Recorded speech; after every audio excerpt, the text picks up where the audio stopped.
నేడు తెలంగాణ శాసనసభలో చరిత్రాత్మక బిల్లు బీసీలకు 42% రిజర్వేషన్లకు ఆమోదం తెలిపిన సందర్భంగా సంగారెడ్డి బీసీ సంఘం Sangareddy district president Nayakwadi Yadagiri advocate press meet నిర్వహించి చాలా సంతోషకరమైన విషయమని తెలిపారు.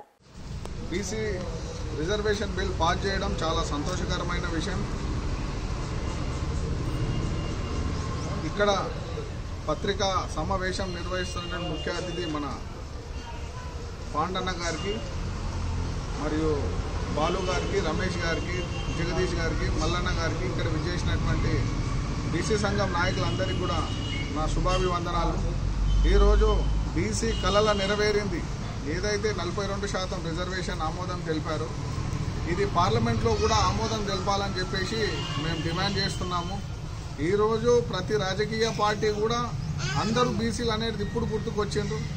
కానీ ఈ ప్రభుత్వం ఏదైతే కాంగ్రెస్ ప్రభుత్వం బీసీ రిజర్వేషన్ బిల్ ఏదైతే కమిట్మెంట్ ఇచ్చారో దాని మీద కమిట్మెంట్ ఉండి అసెంబ్లీలో పాస్ చేయడం అనేది యావత్తు బీసీకి చాలా సంతోషకరమైన విషయం. ఆ బిల్లుకు హెల్ప్ చేసినటువంటి మన నియోజకవర్గ ఎమ్మెల్యే గారు చింత ప్రభాకర్ అన్న గారికి, మాజీ ఎమ్మెల్యే జగ్గన్న గారికి, నిర్మలక్క గారికి, మళ్ళా రాష్ట్ర నాయకులకు అందరికీ బీసీ సంక్షేమ సంఘం తరఫున శుభాకాంక్షలు తెలుపుతున్నాం. ఈ బీసీ సంక్షేమ సంఘం గత 20 సంవత్సరాల నుండి జాజుల సింగన్న ఎన్నో పోరాటాలు, పాదయాత్రలు, బస్సు యాత్రలు చేయడం అనేది ఈ రిజర్వేషన్ బిల్లు ఆమోదించడానికి ఆయన చాలా కృషి చేయడం అనేది చాలా సంతోషకరమైన విషయం. 2027 ఎలక్షన్లలో రాబోయే ఎలక్షన్లో బీసీ ముఖ్యమంత్రి చేయాలనేది, బీసీ ముఖ్యమంత్రి ఉండాలని చెప్పేసి బీసీ సంక్షేమ సంఘం తరఫున మేము అందరినీ డిమాండ్ చేస్తూ ఉన్నాం.